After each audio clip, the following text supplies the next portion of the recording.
Hi everyone and welcome back to my channel. I feel really weird sitting in front of the camera filming. I feel like I haven't done it for ages. I feel like I don't know how to sit.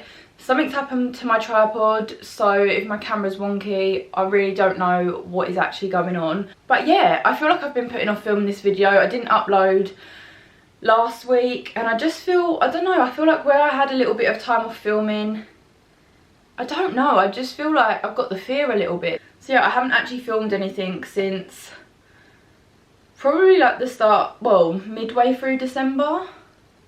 So happy new year everyone. As it's new year and I'm a personal trainer and I feel like new year is a time where people really kickstart their fitness goals, I wanted to do some videos. Not all of my content is going to be based around this, but I just wanted to do some videos that are kind of helpful.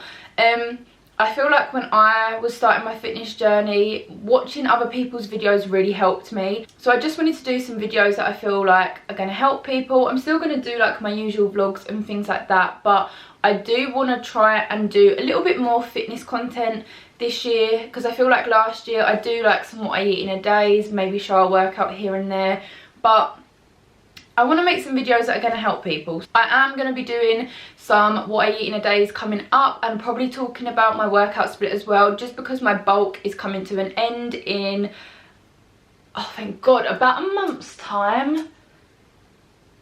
Yeah, about a month's time, so just 1 month left of the bulk, so I'm going to do a couple of videos surrounding that as well.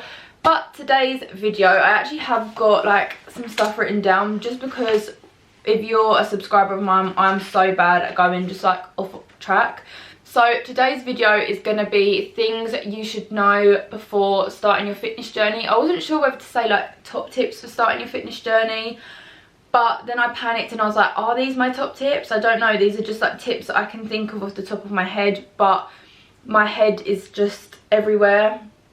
So I don't want to upload it saying that these are my top tips and then think of something else. This is just me being me. So I think we're going to call it things you should know before starting your fitness journey. God, I've already got myself a dry mouth. Is the lighting weird? I don't know. I feel so out of practice with this, but I actually have no idea. So I just wanted to give you some tips that I've kind of have helped me, or that I've thought of that will really help someone just starting out, just because I feel like the gym can be a very daunting place, especially, and things like this really annoy me, when you see like things on TikTok and Instagram and stuff like that, like walking into the gym on the 1st of January, or kind of like slating people for getting their journey started on the 1st of January.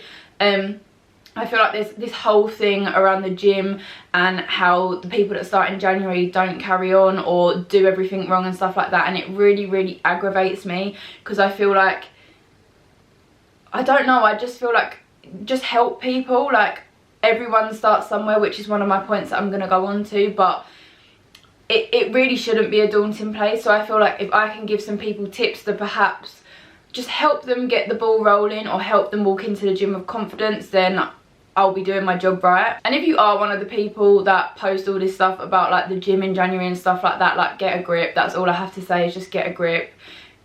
Just get a grip. I'm going to go through these points fairly quickly because I am one to ramble, and I also want to get this video edited and up preferably before the end of the week. I also am starting to post a lot more on my fitness account on Instagram and also on TikTok as well. My goal this year is to really make, I feel like I film the odd workout here and there, but again, I really want to start to make like informative content that's really going to actually benefit people. So make sure you follow me over on them too as well. I'll leave them linked down below. And also, as I said before, I am actually a personal trainer and I've just launched my online coaching. I don't know whether I would have launched it by the time this goes up, but I'm basically opening up my books for people to start in February. So if you've watched me and you kind of like, you want a personal trainer or an online coach, but you don't live near me or you're not really sure who to go for, definitely give me a message over on my Instagram as well, and I would love to work with some of you that watch my videos. So my first tip is to plan out your goals, and this seems like such a silly thing to say or such a simple thing, but I feel like a lot of people go into it with kind of just like, I want to lose weight, I want to do this, I want to do that, but like be specific with it. And I feel like being specific will really help you stick to it. Set yourself small measurable goals. Small realistic measurable goals is the way to think about it. So let's say for instance you want to lose weight. Okay, fine. Do you know how much that you want to lose? Is there like an ideal kind of weight that you'd want to be, something like that. If so, okay, when do you want to achieve that by? So say you want to do that in, I don't know, maybe like 8 months to a year's time. That's your end goal. Set yourself small, realistic goals to meet in between that. I feel like sometimes when you're just reaching this big end goal, it can be kind of like, not unmotivating, obviously you're motivated to reach it, but kind of like, because it's such a long time away, I feel like you can kind of drop off of it. Whereas if you have small goals to meet along the way, you kind of keep the ball rolling and keep yourself motivated with it. It's motivating to hit a goal. Once you've like kind of seen the first little bit, it's like, okay, I'm actually doing this.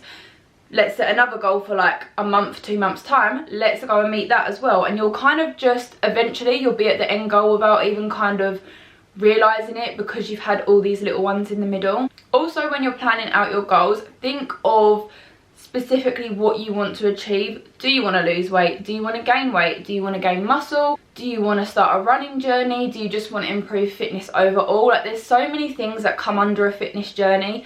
Have a think about what you actually want from it. And also, when I say plan out your goals, I mean literally write them down, or whatever. I feel like everyone's brains are different. Whatever helps you. At the start of the year, even though it's not necessarily for my fitness journey, I make myself a vision board, which is kind of like my goals for the year. Yes, there's fitness stuff on it, but it's kind of just what I want to achieve for the whole year. For me, a vision board is really helpful because I like to visualize things. So I make my vision board, which is just like a collection of pictures, and then I'll set it as my laptop screensaver and also just have it saved so I can get it up and look at it. But by having it as my laptop screensaver, I will open it every single day and look at it. Whether that works for you, or whether just literally writing them down as like bullet point goals, anything like that, I just feel like it's motivating to see them written down on paper, or just to see them in front of you, as opposed to kind of thinking them in your head and then like you kind of lose track and stuff like that. To actually have them down in front of you, I find really works. So now you've planned out your goals, create a plan and stick to it. I feel like it can be so easy, and you're not wrong for doing this at all. Like, any exercise, I'll always stand by this, any exercise is better than nothing at all. So if that's how you feel comfortable, then great. But I'm talking about getting the most out of your fitness journey. Create a plan and stick to it. It can be so easy to kind of just go into the gym and not really be sure what you're doing. So you're just going to go from machine to machine, not really like planning the workouts out. You're just kind of like plodding through it, which, like I say, any exercise is better than no exercise. If that's how you feel comfortable at the moment, then by all means do that. But what I would recommend is getting a plan. I know having a personal trainer isn't realistic for everyone, but whether you have maybe like a friend that's into fitness a little bit more, or even just yourself, if you used to do a bit of research, there's so many people and like there's just so many resources online. Make yourself a plan that's realistic to your goals and also realistic to your time. So for me personally, at the moment I'm trying to like build my muscle, build my glutes. So I have my workout split, and then in that I've obviously made it into a plan. So Mondays, glutes and hamstrings, blah blah blah, it will go down the list. For 8 to 12 weeks I will repeat the same exercises each week. So I'll have my glutes and hamstrings day, same exercises every single week. Back and biceps day, same exercises every single week. Consistency is key. Rinse and repeat those exercises. I feel like, and I used to be so bad at this, I just feel like I would go into the gym and be like, I want to try this today, I want to try this today, I'm going to do all these different exercises. But you really want to, like, it's not shocking the muscles, you really want to train consistently. But I've really noticed the most progress when I've stuck to a plan and I've repeated it over and over again, 8 to 12 weeks. Then I'll switch my plan up. So if there is any exercises that I want to try or anything like that, I'll put them into the new plan, and then I'll train that for 8 to 12 weeks, so on and so on. You need this plan to be realistic for you, realistic to your lifestyle, just realistic. If you're, say, someone that works like a 9 to 5 job and you leave really early in the morning, you get back late at night, or I don't know, I feel like a lot of clients that I have that are mums really struggle with time and stuff like that. It's all about your time and what is achievable for you. I feel like it's so easy to see these fitness influencers online that work out like 6 to 7 days a week, are in the gym for like 2 hours at a time. that's realistic to them. That's their job. Like, that is what they earn money off of doing, is being in the gym, filming content, filming YouTube videos, stuff like that. Like, that's what works for them. Don't feel like you need to look at them and think that's what I need to be doing to achieve my goals. Like, it's not. Because realistically, if you don't have the time for that and you try and commit yourself to it, that's when you're probably going to fall off. It will probably take you like 2 weeks. You'll be really motivated for the first 2 weeks, and then you're like, you're tired from your job, you're tired from your life. Like, it's not realistic for you to be able to stick to, and that's fine. You don't have to see what someone else does and think you need to do it as well. Whatever is sustainable and achievable for you is what you should do. Also as well, if you're new to the gym but do have the time to do what they do, great. But even then, I would say don't set yourself that to start with. Again, small achievable goals. Set yourself, say, 3 days to start with. Commit to them 3 days for, say, a month, 2 months. If you know that you can commit to it and you're fine, then expand. I feel like sometimes it's when everyone chucks themselves in at the deep end is when it's like, whoa, like, actually I don't like it, don't really, like, it's overwhelming. Also as well, when you're making this plan, it has to be something you enjoy. I feel like maybe it's my TikTok, like, For You page just because it's what I'm into, but everyone lifts weights, everyone does the same type of thing. It doesn't have to be that. If you're new to your fitness journey, give things a go. But if you don't like them, don't feel like you have to stick to them, because again, if it's not enjoyable, you're not going to want to do it. There is so many forms of exercise out there. Just because it's not necessarily the weightlifting that everyone does, or running, or this or that, there's so many things that you can try, and hopefully you would like one of them. Whatever you find that you enjoy, stick to it and run with it, because that's where you're going to see it become less of a chore and more just like you want to do it. Also as well, I feel like my points are all over the place. I want to get better at doing videos like this, but I just feel like I have so much to say and it never comes out in the right order. But another point that maybe I should have said a bit earlier, in this point, it's like a sub point. So as well, when I say, like, you see these fitness influencers doing like 6 to 7 weeks in the gym, 6 to 7 weeks, 6 to 7 days in the gym, and like 2-hour-long workouts. Your workouts don't need to be 2 hours. Like, again, it's just whatever is achievable for your time. 45 minutes to an hour is more than enough. 2 hours, that's just if you've got the time, fine.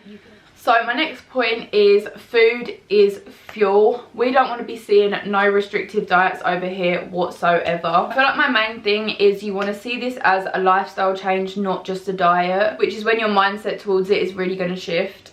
Even if you're putting yourself in a calorie deficit, you want to lose weight, you need to understand that food is fuel. I feel like when people start out their fitness journeys and are wanting to lose weight, they'll kind of just set themselves to like 1,200 calories and try and stick to it.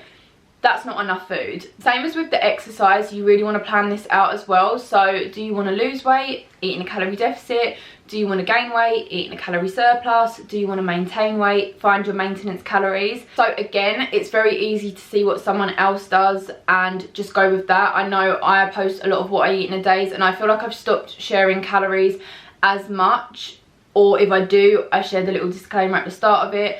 Everyone's calories are personal to themselves, so you might see someone that you want to look like and think, well, they eat that amount of calories, so I want to look like that, so I'm going to eat that amount of calories. It won't work. Everyone is different. Everyone has a different activity level, different height, like so many things play into it. Your height, your weight, your age, activity level. Like, there's just so many things that play into it. So copying what someone else does to try and look like them, it won't work for you. It's all about being sustainable. Like, this whole thing from exercise to diet, it's all about being sustainable. And if you're setting yourself calories that are far too low, your energy is going to deplete, you're going to be tired, you're going to be miserable, you're going to be hungry, and when it gets to the end of the week, you might think, oh, let me just have a little treat, and then it will spiral, because your body is literally crying out for food. So once you've worked out whether you want to gain weight, lose weight, maintain weight, work your calories out. Now, there is so many online calculators that you can use. If you have a PT, again, like I say, it's not like realistic for everyone. If you have a PT, they will probably do it for you. If you don't, there is many online calculators that you can use. I would recommend the James Smith macro calculator. That's what I used before I learned to calculate them myself.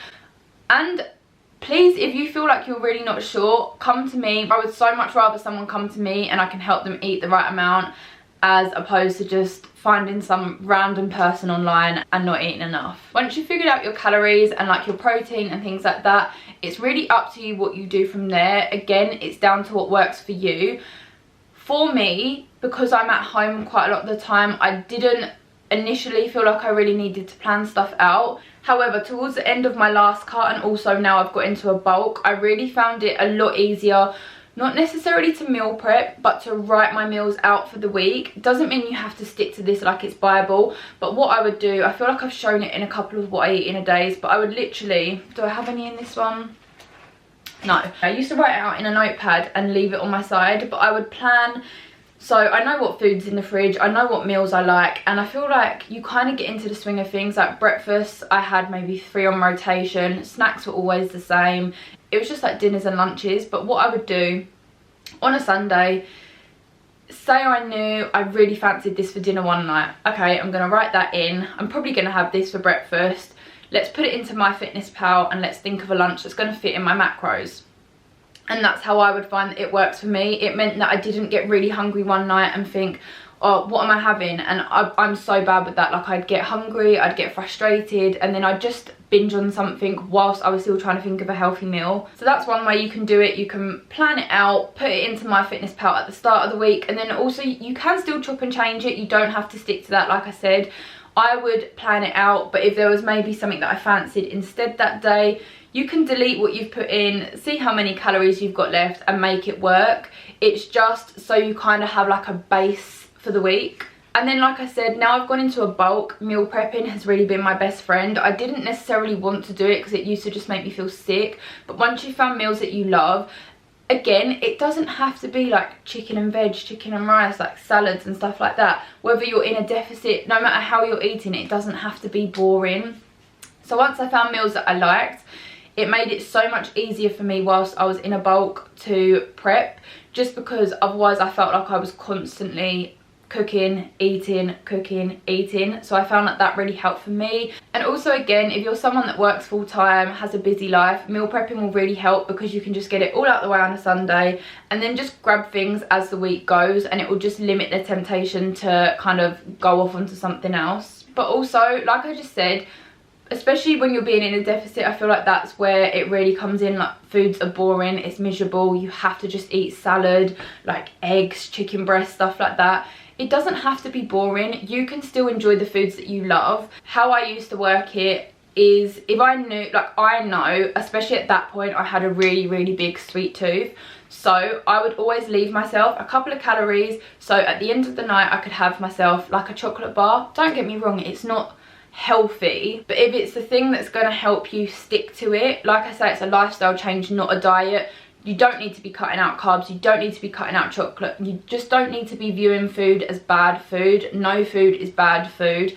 Everything is fine in moderation. I do think if you don't honour your cravings, they kind of build up and then you'll spiral. Whereas if you just honoured your craving in the first place, that would be it. You can move on from it, and it just makes it more sustainable. You don't get to the weekend thinking, oh, I really fancy like this bag of crisps or this chocolate bar, like I haven't had it for so long, I really fancy it, and then you're just gonna eat and eat and eat and eat and eat. Plan things in, let yourself have things, like I say, everything in moderation. Don't fill your calorie deficit up off of crisps and chocolate.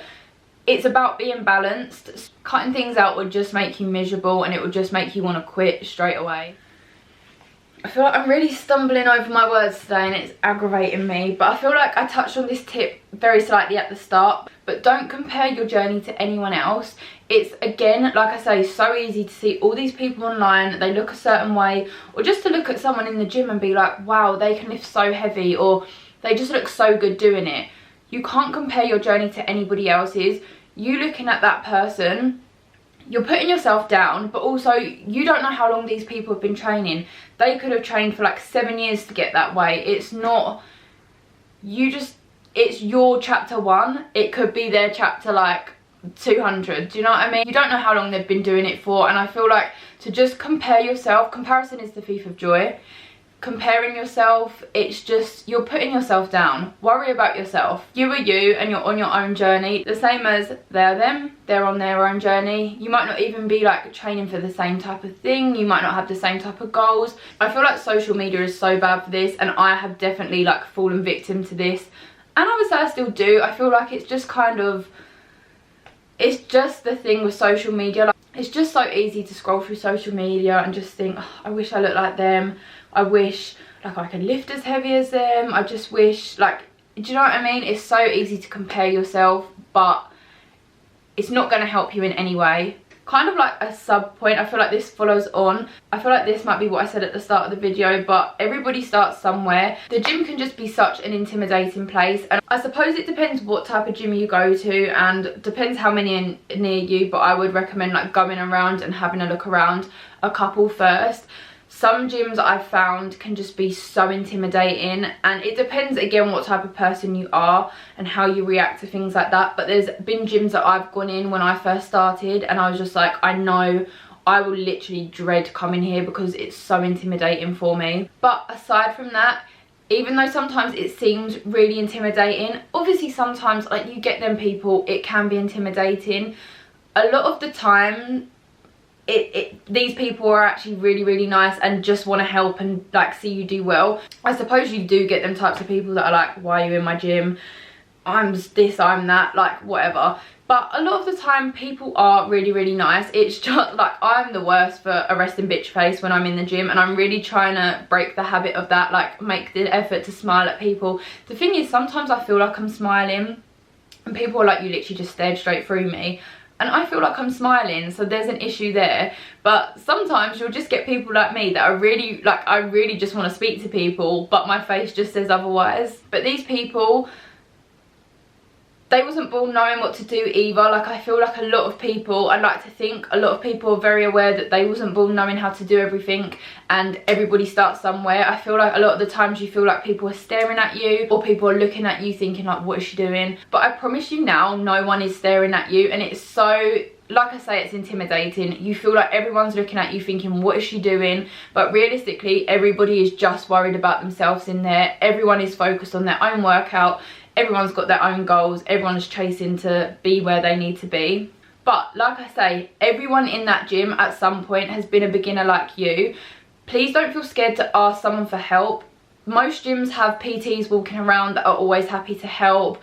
Again, if getting a personal trainer is realistic to you, then that's a great way to start. Not to say you have to keep up with them for ages, but if it's just going to help you kind of get your confidence in the gym, then great. But also just these people that you see around the gym, like if someone, I would love it if someone come up to me and asked me for help. I feel like I'm not the most confident person, but if someone come up to me and asked me like for help, I would love to have a chat with you and give you some advice. Like I would just, yeah, I would love that, and I'm sure quite a few people in the gym as well would be more than happy to help. We're going to go on to our last point now, because I feel like I'm slowly starting to get sweat patches in this top, so I'm not even hot.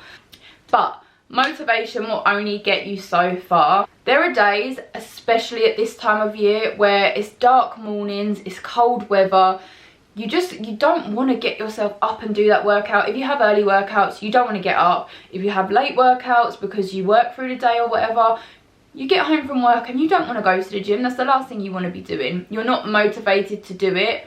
This is where discipline comes in. No one is motivated 365 days of the year, but you have to do the things that you don't want to do to get to where you want to be. I feel like, again, this is where your goals come in. If you really know you're working towards a goal, you will feel motivation at some points, but also it's the discipline to know what you need to do to get to that goal. But also as well, you want to think about yourself in a couple of months' time. Are you going to be thanking January you? Why did I just say it like that? Are you going to be thanking, I can't speak. Are you going to be thanking today's you for starting your journey and sticking to it, or are you looking back annoyed because you dropped off after 2 weeks, didn't really stick to it? I feel like there's a saying I've just seen on Instagram, and it's like, it could be 6 months worth of progress or 6 months of excuses. I feel like it's something like that, but that's kind of the point that I was just trying to make. So those are just a couple of tips that I thought of that I wanted to share for you. I do have more. I feel like maybe I'll do some like shorter TikTok videos or some posts on my Instagram just to do a few more, but I will definitely do more videos like this if it's something that you find helpful or something that you enjoy to listen to. Like I say as well, if you are ever looking for advice, I always link my Instagram down below, or even if you message me on here, I'm always more than happy to help. So that is going to go ahead and finish this video for today. If you did enjoy this video, please give it a thumbs up, subscribe if you haven't already, and I'll see you in my next video.